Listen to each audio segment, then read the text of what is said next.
Това е Иван.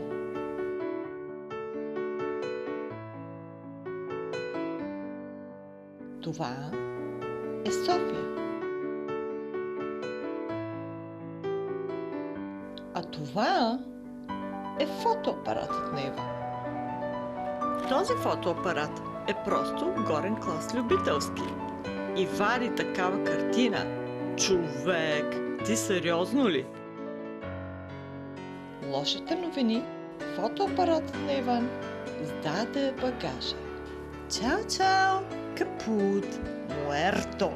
И всичко това се случи в деня преди откриването на изложбата по случай втория рожден ден на етюдите на София. О, има балонче. Изненада! Найса! Какво означава това?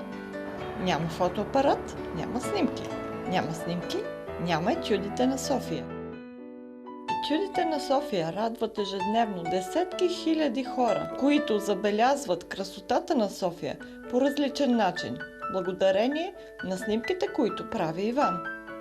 Всичко това Иван прави абсолютно безкорисно, като използва изцяло свои средства, за да финансира проектите си. Добрите новини! Ние можем да помогнем.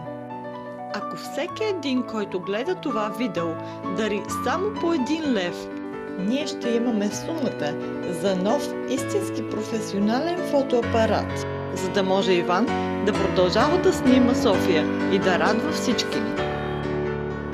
Подкрепете ни сега, за да има етюдите на София. Благодарим ви!